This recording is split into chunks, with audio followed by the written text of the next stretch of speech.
Clara Jones had learned long ago that some people looked right through you. Not past you, through you, like you were glass or air or nothing at all. At 38 years old, she'd worked enough jobs to know the pattern.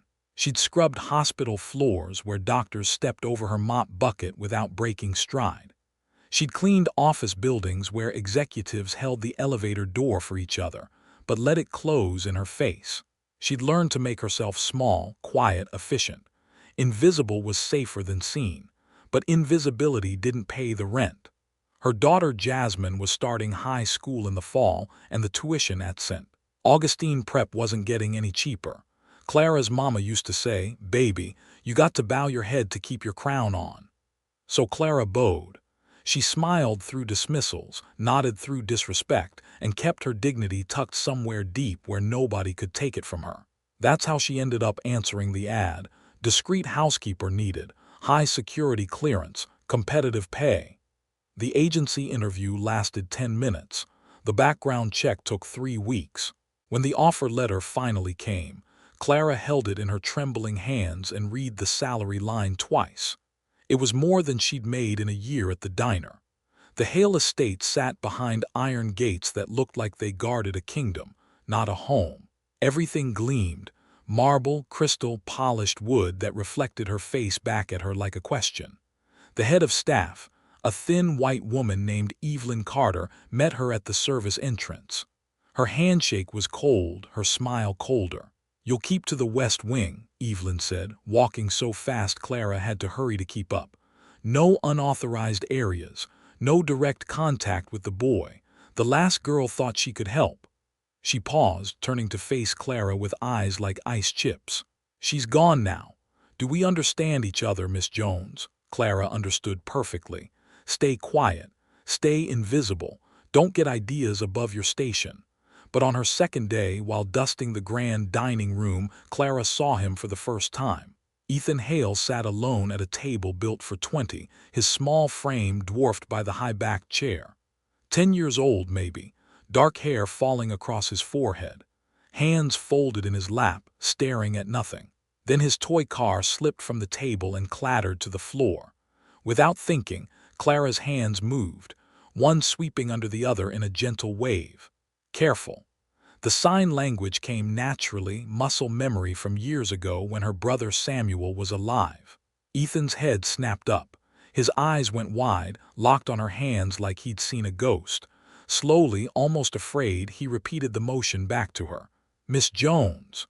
The butler's voice cut through the moment like a blade. "He doesn't understand those gestures. Don't confuse the boy." Clara lowered her head. "Yes, sir, I apologize."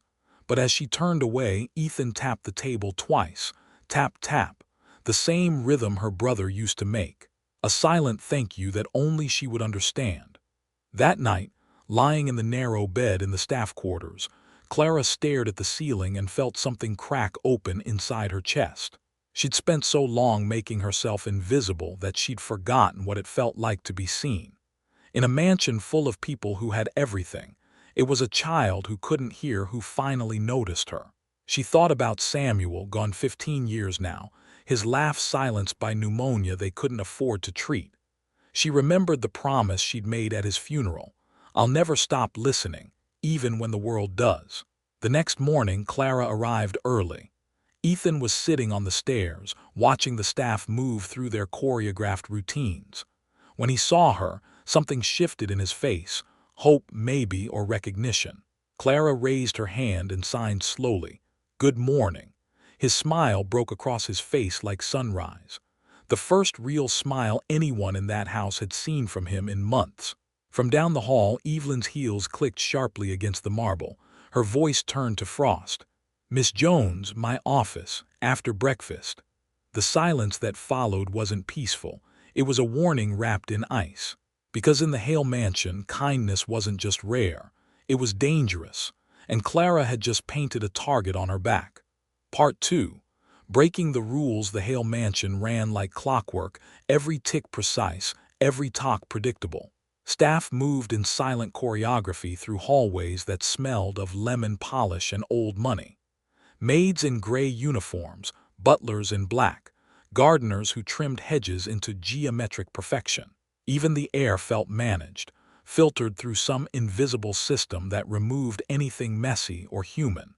Mistakes weren't corrected here. They were erased. Evelyn Carter's office sat at the end of a long hallway lined with portraits of men in expensive suits. Clara stood just inside the doorway, hands clasped, spine straight. Her mama's voice echoed in her head, "Hold your head up, baby. They can take your dignity, but only if you give it to them. Sit." Evelyn didn't look up from her desk.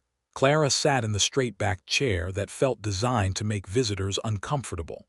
Through the window behind Evelyn, she could see the garden where Ethan sometimes played alone, always alone.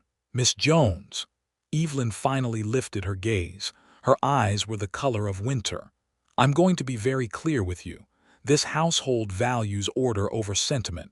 We have protocols for a reason. The boy is not your concern." "Yes, ma'am," Clara said quietly. "Good." Evelyn's smile never reached her eyes. "Because I've seen your type before. You come in here thinking you can save someone, fix something, make a difference." She leaned forward slightly. "But this isn't that kind of place. You're here to clean. That's all. Do you understand?" Clara understood more than Evelyn realized. She understood that when rich white folks said your type, they meant black women who forgot their place. She understood that kindness toward Ethan was being labeled as overstepping. She understood that in this mansion, showing compassion to a hurting child was somehow considered insubordination. "I understand, ma'am," Clara said. "Excellent." Evelyn opened a folder. "Now about your duties." But Clara barely heard the rest. Through the window, she watched Ethan sitting alone on a bench, his small hands moving through signs no one else would see, talking to himself because nobody else was listening. That evening, Clara learned more about the boy from the other staff. The cook, a Filipina woman named Rosa, whispered while chopping vegetables. "His mother died 2 years ago. Car accident. Since then he just stopped talking. Then his hearing started going.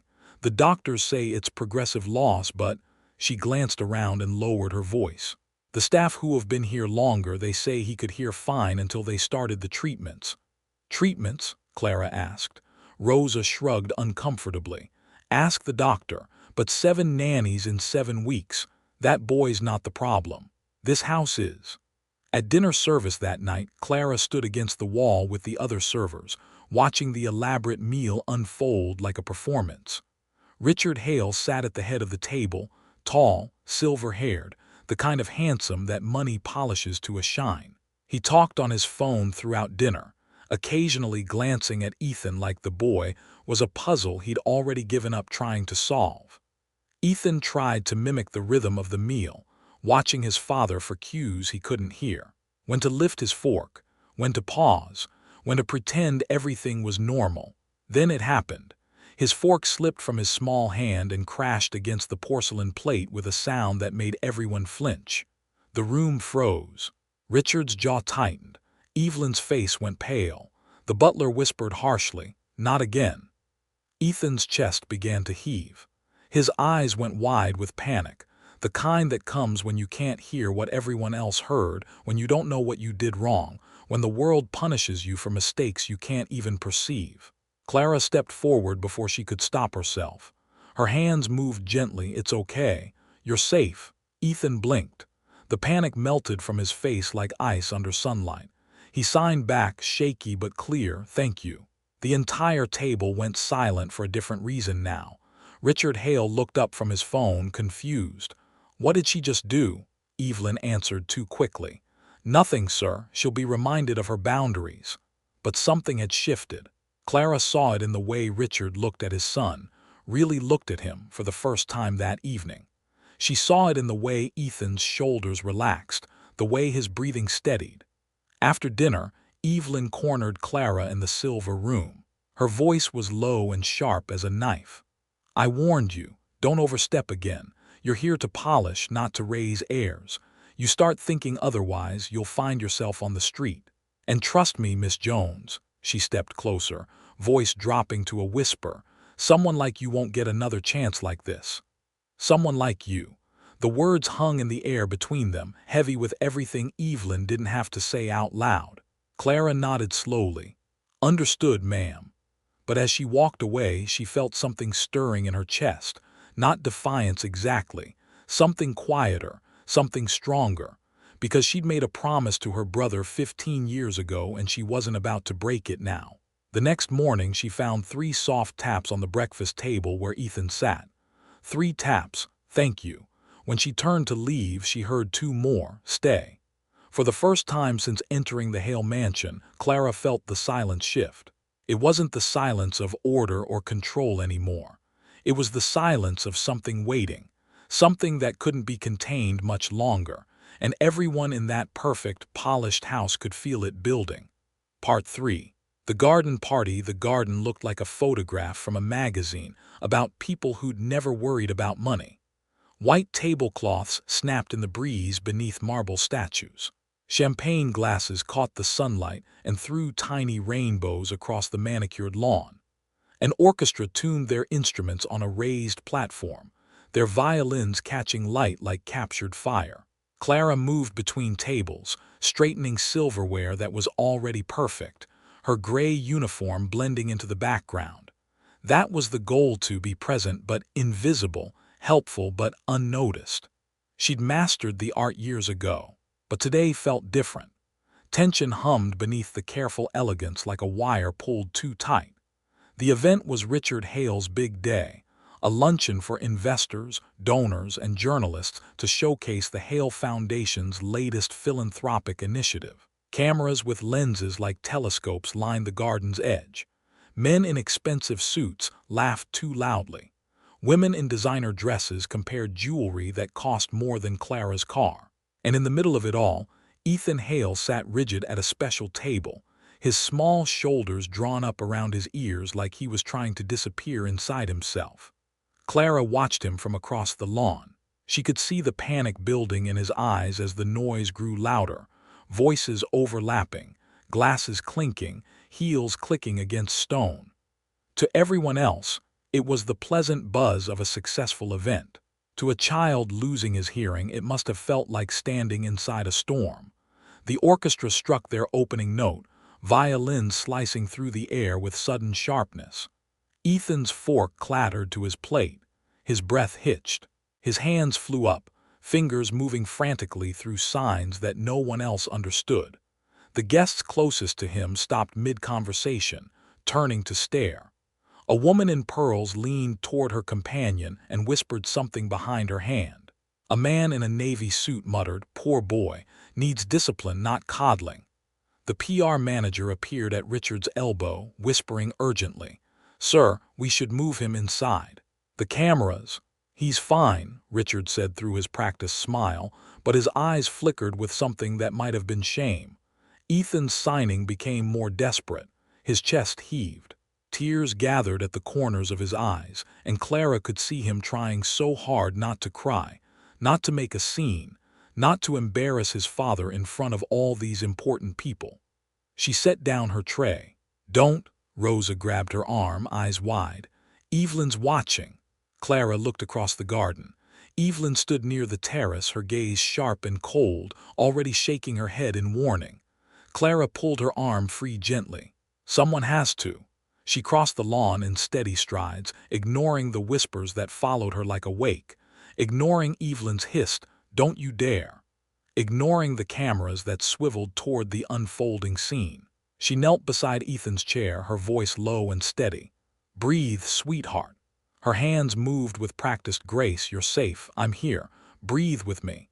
Ethan's wild eyes found hers. His breathing stuttered, then slowed. His hands stopped their frantic movement. Clara signed again. "In, out, you're okay." He copied her breathing, watching her hands like they were the only solid thing in a spinning world. One breath, then another. The panic began to melt from his face. The crowd around them had gone silent. Even the orchestra faltered. Clara was vaguely aware of camera flashes, of whispers spreading like wildfire, of the moment stretching too long, becoming something that couldn't be ignored or erased. Then Richard Hale's shadow fell across them both. Clara looked up. He stood above her, backlit by the afternoon sun, his face unreadable. The man who'd bought and sold companies, who'd built an empire from nothing, who'd been on the cover of Forbes 3 times. He was looking down at her like she was a problem that had just complicated his perfectly orchestrated day. "Who authorized you," he said quietly, voice carrying despite its softness, "to speak to my son?" Clara rose slowly, keeping herself between Richard and Ethan.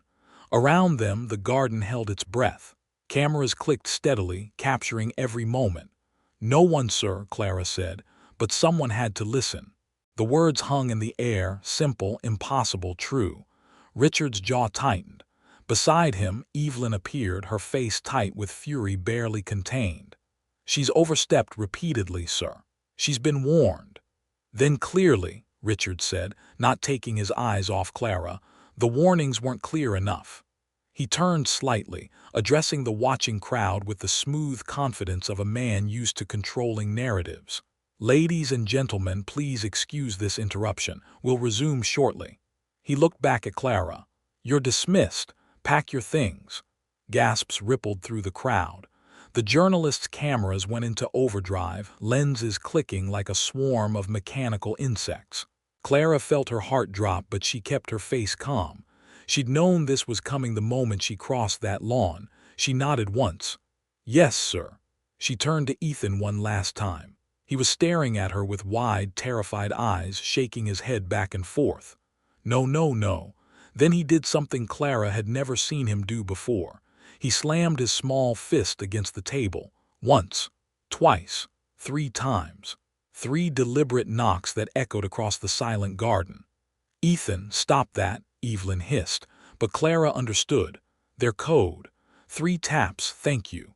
She knelt one final time, ignoring the security guards approaching from the edges of the lawn. She signed slowly, making sure he could read every word. "I'll come back. I promise." Ethan nodded, tears streaming down his face now, unashamed. The guards reached her, 2 large men in black suits who looked uncomfortable with their assignment. One of them cleared his throat. "Ma'am, we need you to come with us." Clara stood with dignity, smoothing her gray uniform. She walked toward the service gate with her head high, aware of every eye on her. Behind her, the whispers grew louder. Who was she? She calmed him in seconds. Why are they firing her? Did you see how the boy looked at her? On the terrace, Richard Hale turned his back to the scene, already moving on. But Ethan remained frozen at his table, his eyes fixed on the gate where Clara disappeared. And then, for the first time since his mother's funeral, the boy made a sound. Not a word. A low, broken hum that carried through the garden like something breaking. Half sob, half protest, all heartbreak. The perfect afternoon shattered. And somewhere beneath the champagne and the cameras and the carefully maintained facade, everyone could feel it. The first crack in the foundation of the Hale Empire. Part 4. The message in the rhythm. The city bus rattled through the darkness, its headlights cutting weak paths through the drizzle. Clara sat by the window, watching her reflection warp and blur in the rain-streaked glass. Her uniform still smelled of garden roses and bleach, the scent of humiliation, of doing the right thing and being punished for it. She told herself to breathe, to move forward, to let it go. But she couldn't, because something was nagging at her, pulling at the edges of her mind like a thread she couldn't quite grasp. The way Ethan had looked at her in those final moments. The desperate rhythm of his knocking. Tap, tap, tap. Pause. Tap, tap, tap, tap. Clara pulled out her phone and opened the Notes app, her fingers trembling slightly as she typed out the pattern. She'd learned Morse code as a kid. Samuel had been obsessed with it, insisting they needed a secret language that worked even in the dark, even when signing wasn't possible. "Silence doesn't mean nothing," he used to say, grinning with that gap-toothed smile she still saw in dreams. "It means someone's waiting to be heard." Clara closed her eyes and played the rhythm back in her mind. 3 taps, pause. 4 taps, pause. 3 taps, pause. 4 taps. She started translating, her heart beating faster with each letter. HELPMETHEYRELYING. The phone slipped from her fingers. "They're lying." The city lights blurred past the window. Other passengers dozed or stared at their own phones, lost in their own worlds. But Clara sat frozen, her mind racing through every strange moment at the Hale mansion. The way the staff whispered about treatments. The way Evelyn had been so insistent that Clara stay away from Ethan. The way Richard looked at his son, not with love or concern, but with something that looked almost like guilt. By the time Clara reached her small apartment, dawn was creeping across the sky. Jasmine was still asleep, her algebra homework spread across the kitchen table. Clara made coffee with shaking hands and sat in the dim light, staring at the decoded message on her phone. They're lying. About what? His deafness. The treatments Rosa had mentioned. Something else entirely. Clara thought about the little boy sitting alone at that massive table, using a rhythm only she would recognize because she'd lost someone who spoke the same silent language. He'd been trying to tell her something from the beginning. He'd been screaming into the void of that mansion, and she'd been the only one who could hear him. She picked up her phone and called the agency that had placed her at the estate. A tired voice answered on the fourth ring. "I need to know something," Clara said. "The previous housekeepers at the Hale estate, why exactly did they leave?" Silence on the other end. Then, "Miss Jones, I can't discuss other placements, please," Clara said quietly. "A child's safety might depend on it." Another pause. Then, softer, "3 quit, said the house made them uncomfortable. One was fired for asking too many questions about the boy's medical care. 2 more just disappeared from our roster. Never gave a reason." Clara's grip tightened on the phone. "What kind of questions?" "About medications, treatments. One of them, Maria, I think, she said something didn't add up about the boy's hearing loss. Said it came on too fast, too convenient. But then Mr. Hale's lawyers called and—" The woman trailed off. "Look, I've said too much already. Just let it go, Miss Jones. People like them. They don't lose." Clara hung up and sat in the growing light, watching Jasmine sleep. Her daughter who she'd worked 3 jobs to keep fed and clothed and safe. Her daughter who deserved a mother who didn't throw away good-paying jobs for other people's children. But then she thought about Samuel, gasping for air in that emergency room, while doctors who didn't take their insurance turned them away. She thought about all the times she'd felt invisible, powerless, voiceless. She thought about Ethan's small hands tapping out a desperate code. "Help me. They're lying." Clara stood up and walked to the small desk in the corner of the living room. She pulled out the old voice recorder she'd bought for Samuel years ago. He'd used it to practice his sign language lessons, recording descriptions so he could match them to the proper signs. She checked the battery. Still good. Then she opened her laptop and started researching. Ototoxic medications, progressive hearing loss in children, medical malpractice, wealthy families covering up abuse. The sun rose higher. Jasmine woke up and found her mother still at the computer, surrounded by printouts and notes. "Mom!" Jasmine stood in the doorway, concerned. "What are you doing?" Clara looked at her daughter, 15 years old, strong and smart, and everything Samuel would have been proud of. She thought about the example she was setting, about what it meant to be a good person in a world that punished you for it. "Baby," Clara said slowly, "what would you do if you knew someone was hurting a child, but speaking up would cost us everything?" Jasmine sat down beside her mother, looking at the notes spread across the desk. She was quiet for a long moment. Then, "I'd want my mom to be the kind of person who speaks up." Clara felt tears sting her eyes. She pulled Jasmine close and kissed her forehead. "That might mean things get harder for a while." "Things are always hard," Jasmine said simply. "At least this way we'd be hard for the right reasons." That afternoon, Clara stood outside the Hale Estate's gates once more.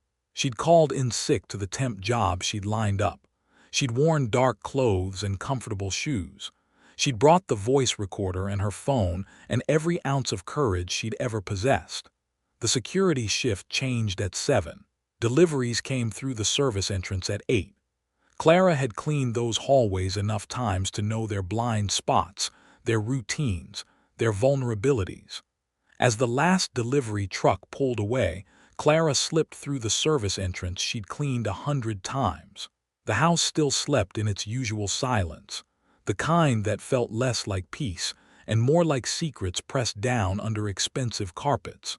Her heart hammered as she crept toward the administrative wing, toward Evelyn's office where the files were kept, toward whatever truth Ethan had been trying to tell her, toward the moment where invisibility might finally become her greatest weapon. Part 5. The truth in the files. The hallway stretched ahead of Clara like a test, polished marble reflecting the early morning light, paintings of stern white men watching from gilded frames. Her soft-soled shoes made no sound. Her breathing stayed steady, controlled. Every instinct screamed at her to turn back, to leave before she crossed a line she couldn't uncross. But Ethan's tapped message echoed in her mind. They're lying. Voices drifted from around the corner, low, urgent, angry. Clara pressed herself against the wall behind a marble column, barely breathing. "Do you realize what you're suggesting?"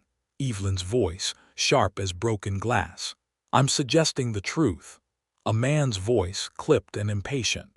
Clara recognized it, Dr. Malcolm Reed, the estate physician she'd seen coming and going from the mansion. That child didn't lose his hearing from genetics or gradual trauma. It was the behavioral compliance regimen. The off-label sedatives combined with the ototoxic medications. The combination damaged his auditory nerve progressively. Clara's hand flew to her mouth. "Watch your tone," Evelyn snapped. "We followed orders.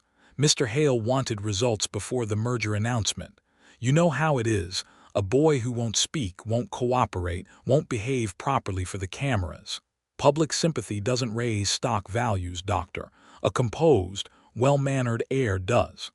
So you decided to chemically sedate him into compliance." Dr. Reed's voice carried disgust.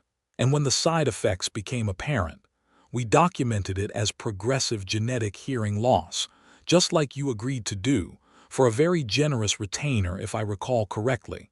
Silence. Then Dr. Reed, quieter now. "He's a child, Evelyn." "He's an asset," Evelyn corrected coldly. "One that needed managing.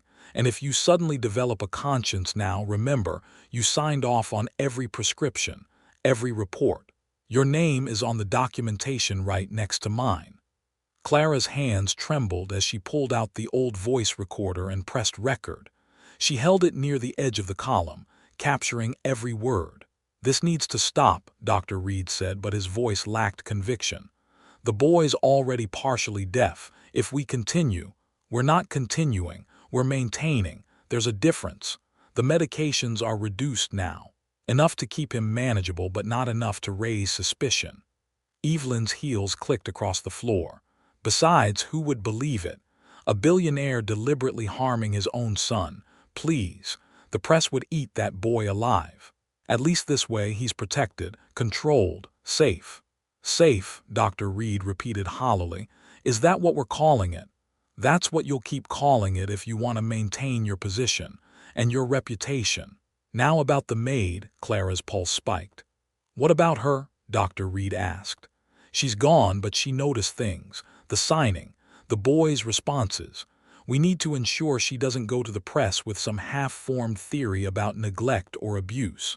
I want you to prepare a statement, something medical, authoritative, confirming that the child's condition is genetic and irreversible. Can you do that?" A pause. Then, "Yes." "Good.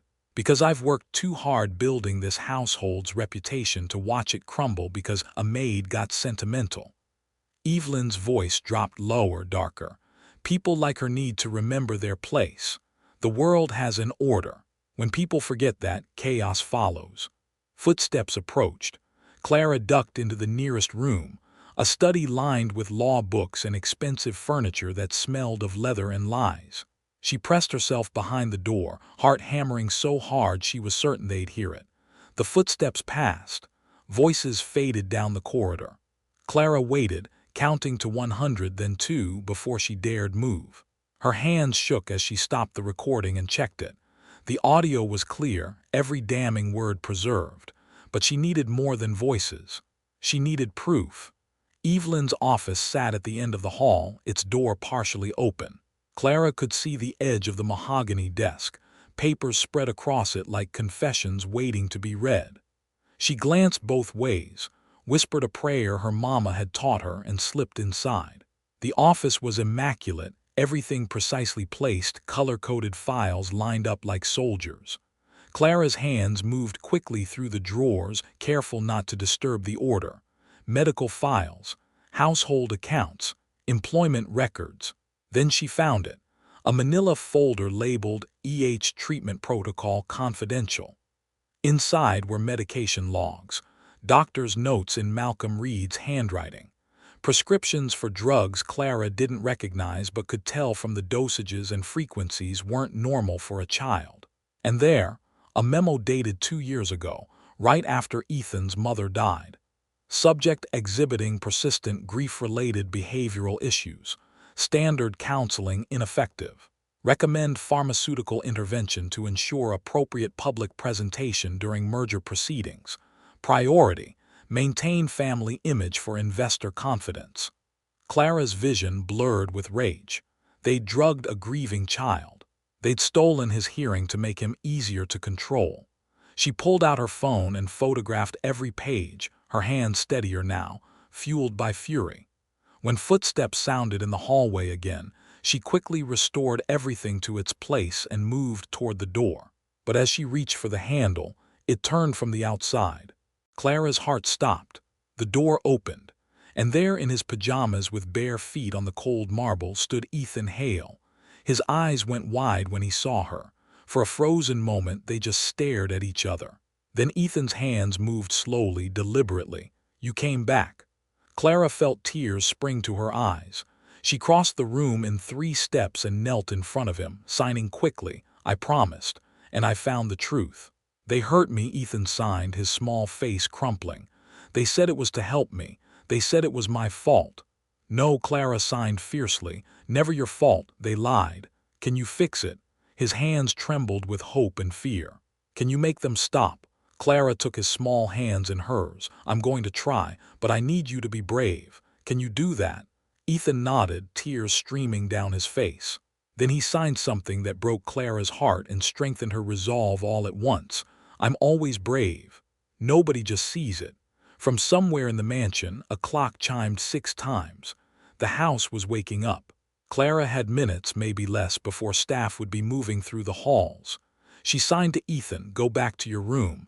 Act normal. Don't tell anyone I was here. When will I see you?" "Soon," Clara promised, though she had no idea how she'd keep it. "I won't leave you alone again." Ethan hugged her quickly, fiercely, then disappeared down the hallway like a small ghost. Clara waited until his footsteps faded, then slipped out the service entrance into the gray morning.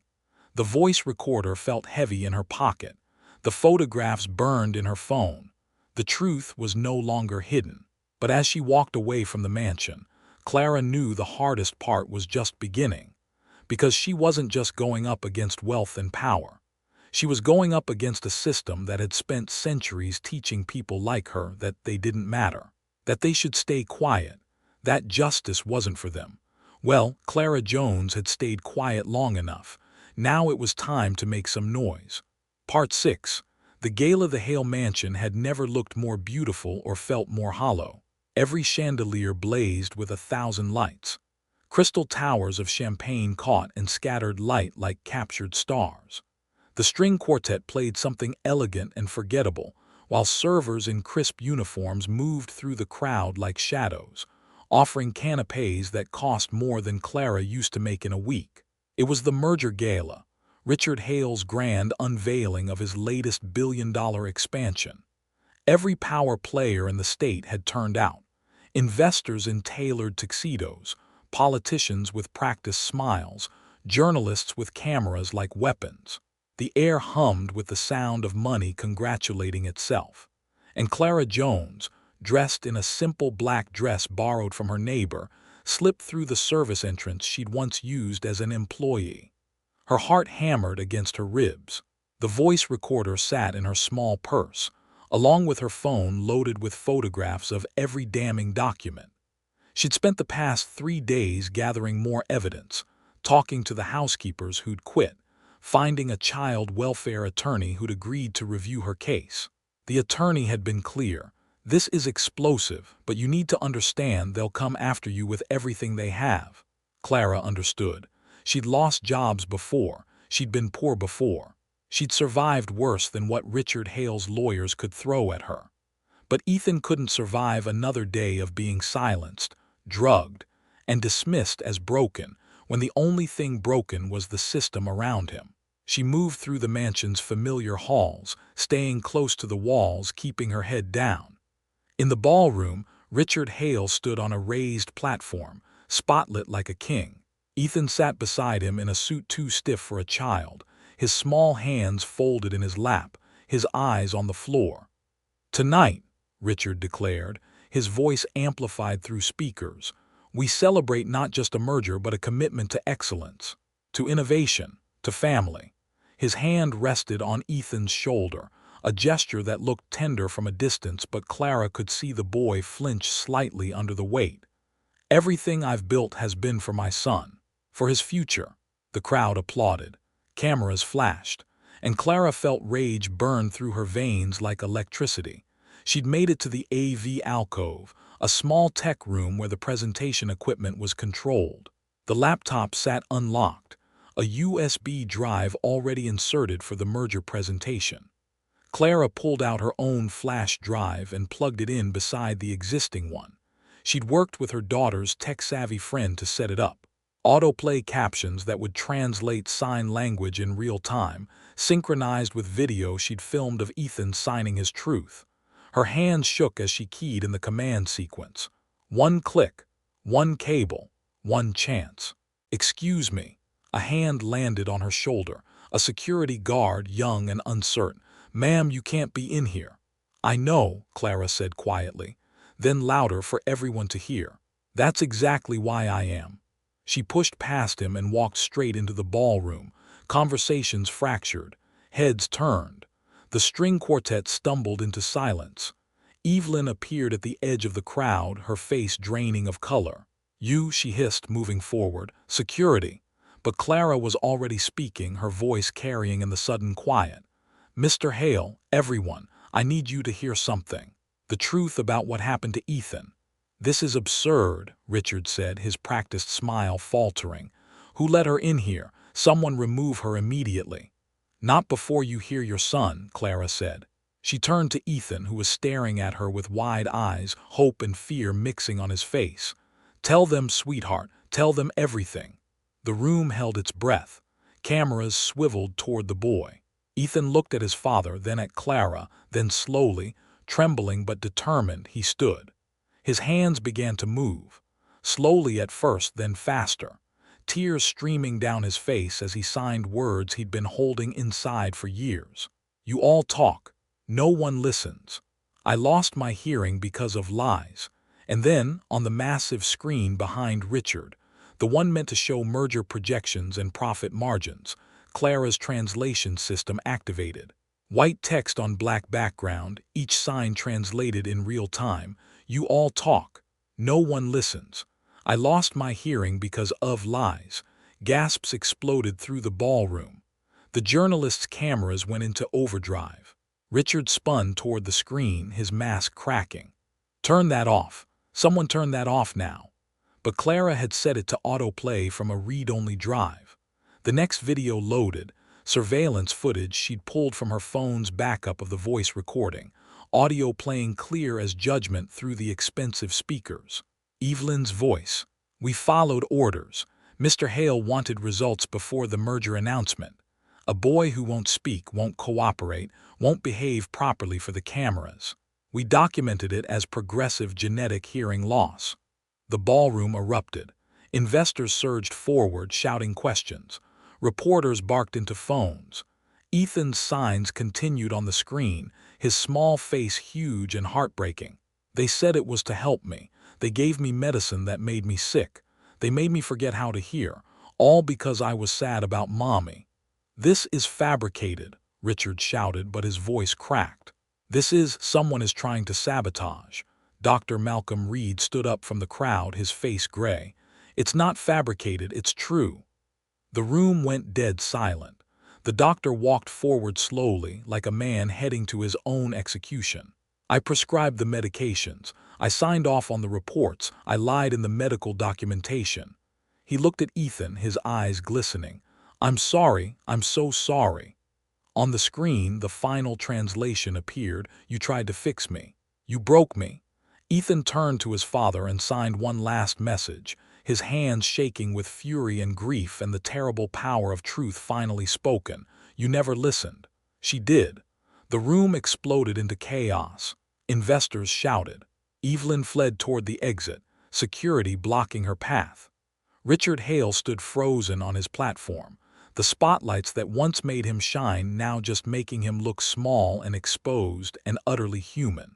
Clara walked through the chaos to Ethan and knelt beside him, signing quickly. You were so brave.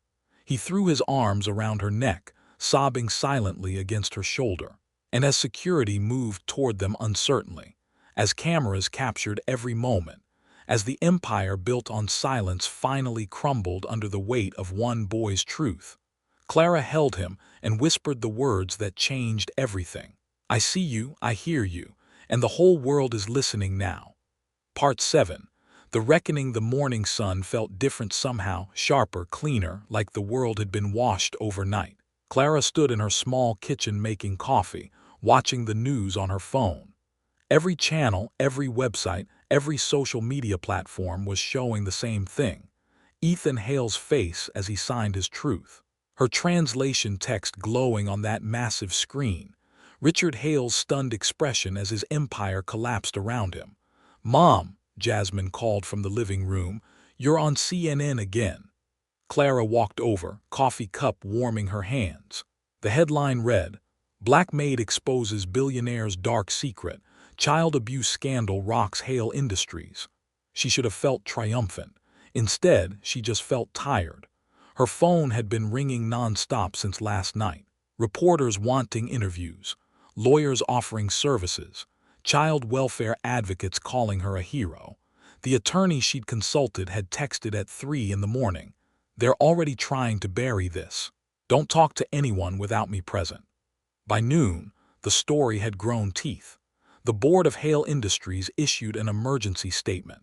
Richard Hale has been suspended from all executive duties pending a thorough investigation into allegations of child endangerment and medical malpractice. The stock price had plummeted 27% by market close. 2 board members resigned. A third had already turned state's witness, revealing years of covered-up incidents and silenced employees. 3 days later, Clara sat in a conference room downtown, surrounded by lawyers, Child Protective Services representatives, and FBI agents investigating potential fraud and abuse charges. They wanted her recordings, her photographs, her testimony. Miss Jones, the lead investigator said, a black woman in her 50s with kind eyes and steel in her voice. You understand that what you did, breaking into that estate, recording without consent, that's technically illegal in this state. Clara met her gaze steadily. Yes, ma'am, I understand.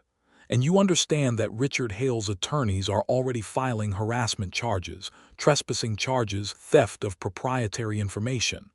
Yes, ma'am. The investigator leaned back, a slight smile tugging at her lips.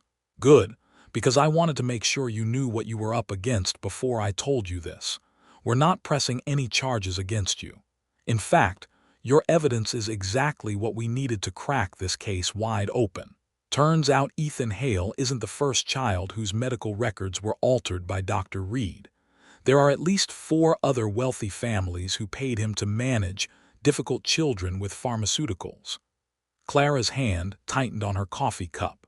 4 other children, who we know of so far. Your courage just opened the door for them to come forward. The investigator slid a card across the table.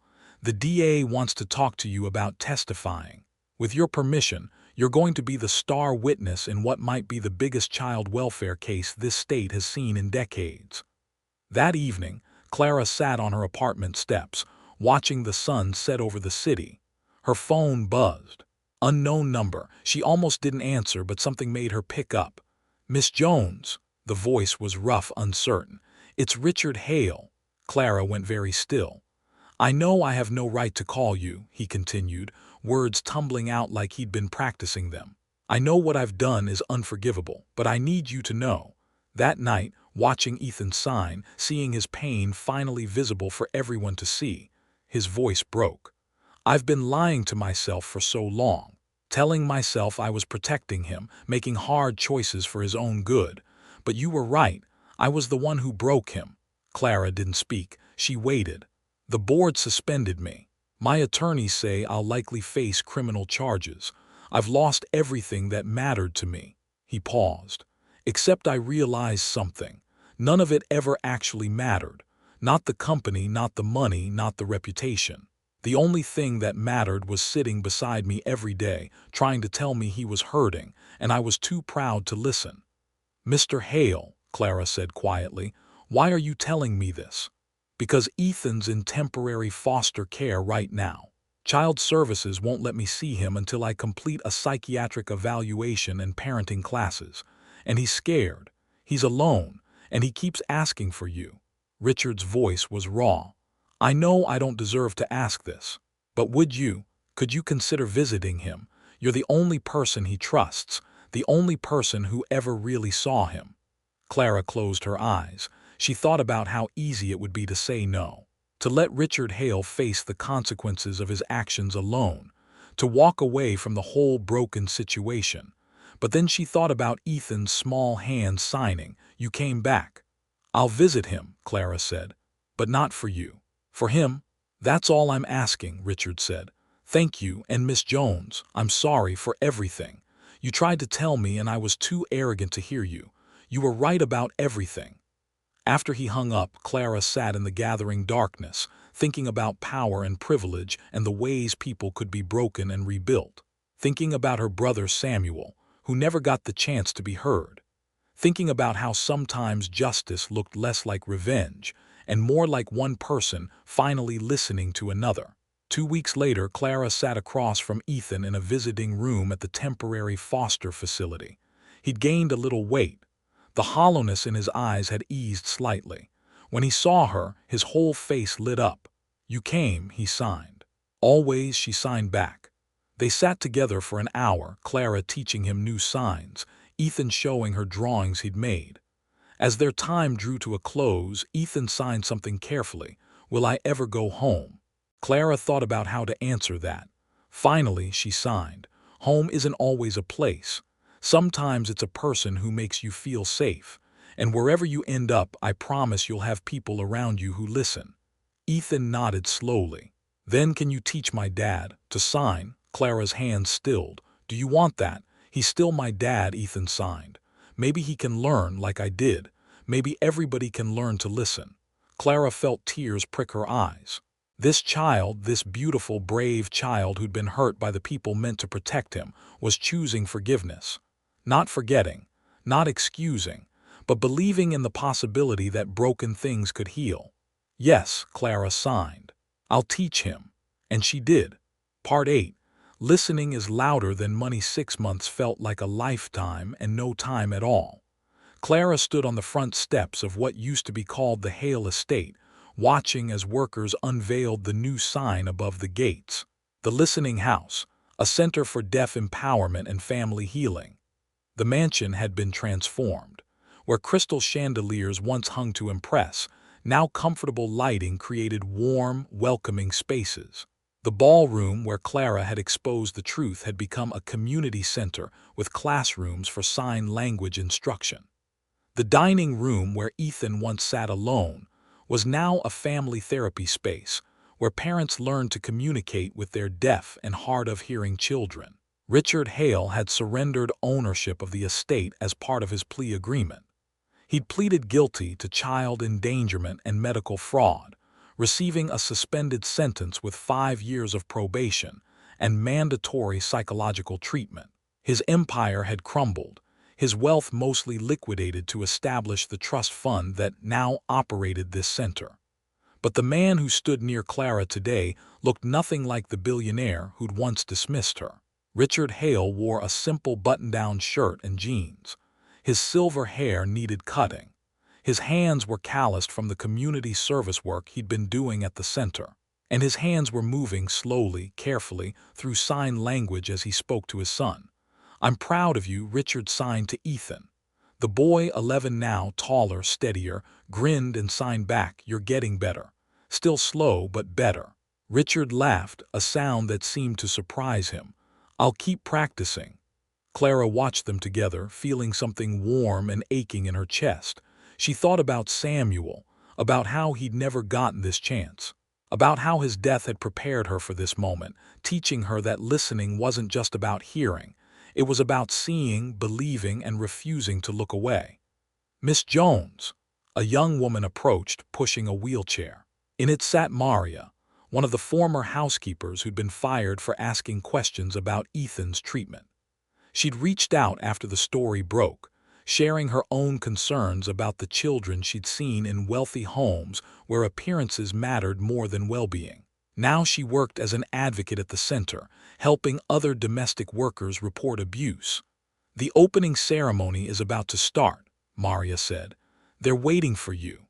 Clara walked to the podium set up on the lawn where a garden party had once ended with her firing. Today, families filled that same lawn, parents and children of all backgrounds, some deaf, some hearing, all learning to bridge the gap between silence and sound. Richard spoke first, his voice carrying through the speakers but also his hands moving in sign as he'd learned to do. "There was a time when I believed power meant control, that silence meant peace, that my son's inability to hear was something to be fixed, hidden, managed." He looked at Ethan, standing beside him. "I was wrong about everything. My son wasn't broken. I was. He wasn't the one who needed fixing. The whole system that taught me to value appearance over truth, that was what needed to be torn down and rebuilt." He turned to Clara. "And it took a housekeeper, a woman I looked past every day, to show me that listening is louder than money, that compassion matters more than control, that the most powerful thing we can do is simply see each other as fully human." Applause rippled through the crowd. Cameras clicked, but this time they captured something true, not a manufactured image but genuine transformation. Then it was Clara's turn. She stepped up to the podium, her hands trembling slightly. She'd never been comfortable with attention, but she'd learned that sometimes being uncomfortable was necessary. "I'm not a hero," Clara began. "I'm a mother who lost her brother to a system that didn't value his life. I'm a woman who's been invisible most of her life. I'm someone who almost walked away because fighting seemed too hard, too risky, too impossible." She looked at Ethan, who watched her with complete attention. "But then I met a boy who taught me that silence isn't the absence of voice. Sometimes it's the presence of truth waiting to be heard. And if we listen, really listen, we can hear what matters most." Clara's voice strengthened. "We live in a world that tells us to stay in our lane, to not make waves, to accept that some people matter more than others. But I'm here to tell you that every child matters, every voice matters, every person who's been told they're not enough, not important, not worth hearing, you matter." She signed as she spoke, her hands moving with practiced grace. "We see you, we hear you, you are not alone." Every deaf child in the audience signed it back, their hands moving in beautiful synchronization. "We see you, we hear you, you are not alone." Clara felt tears slip down her cheeks. This center exists because one child refused to stay silent, because a doctor finally found his conscience, because a system got exposed. But mostly it exists because when we choose to listen, really listen, we can change the world. Later, after the ceremony ended and the crowds dispersed, Clara found Ethan sitting alone on the bench where she'd first seen him years ago. She sat beside him and they watched the sunset paint the sky in shades of gold and pink. "Are you happy?" Ethan signed. Clara thought about it. She thought about her small apartment where she still lived, about Jasmine, thriving in college now on a scholarship established by parents whose children had been helped by the center, about the work she did here, not as a housekeeper, but as the center's director of family advocacy. "Yes," she signed back. "Are you?" Ethan nodded. Then he signed something that made Clara's heart feel too big for her chest, I can hear sometimes now. The doctors say maybe the damage wasn't permanent, maybe it can heal. That's wonderful, Clara signed. But even if it doesn't, Ethan continued, I'm okay. Because I learned that hearing isn't about ears, it's about hearts. Clara pulled him close, this child who'd saved her as much as she'd saved him. She thought about all the other children they'd helped, about the families learning to communicate, about the systems beginning to change because people had seen what happened when power went unchecked. She thought about Samuel and whispered to the evening air, I kept my promise, big brother. I never stopped listening. As darkness fell, lights came on across the center, warm and welcoming, illuminating windows where families gathered, where voices rose in laughter and hands moved in fluid conversation, where silence and sound existed together in harmony. And somewhere in that light, Clara Jones, daughter of a single mother, sister to a boy taken too soon, mother to a girl who'd watched her choose courage, advocate for the voiceless, finally understood what power really meant. Not control, not wealth, not dominance, but the simple, revolutionary act of seeing someone the world had taught you to overlook, of listening when everyone else turned away, of believing that one person caring could topple empires built on indifference. In the end, that was the story that mattered, not just that a maid had exposed a billionaire's crimes, but that a humble black woman had looked at a suffering child and decided that his voice, however silent, was worth fighting for. And in doing so, she taught the world a lesson it desperately needed, that justice doesn't always come with thunder and lightning. Sometimes it comes with two hands signing through the darkness, I see you, and someone finally answering back. This is Black Stories, where empathy breaks the walls that power builds. If this story moved you, remember, listening is the most powerful thing we can do. And sometimes the bravest sound isn't a word at all. It's the moment a hand says, I see you, and someone finally answers.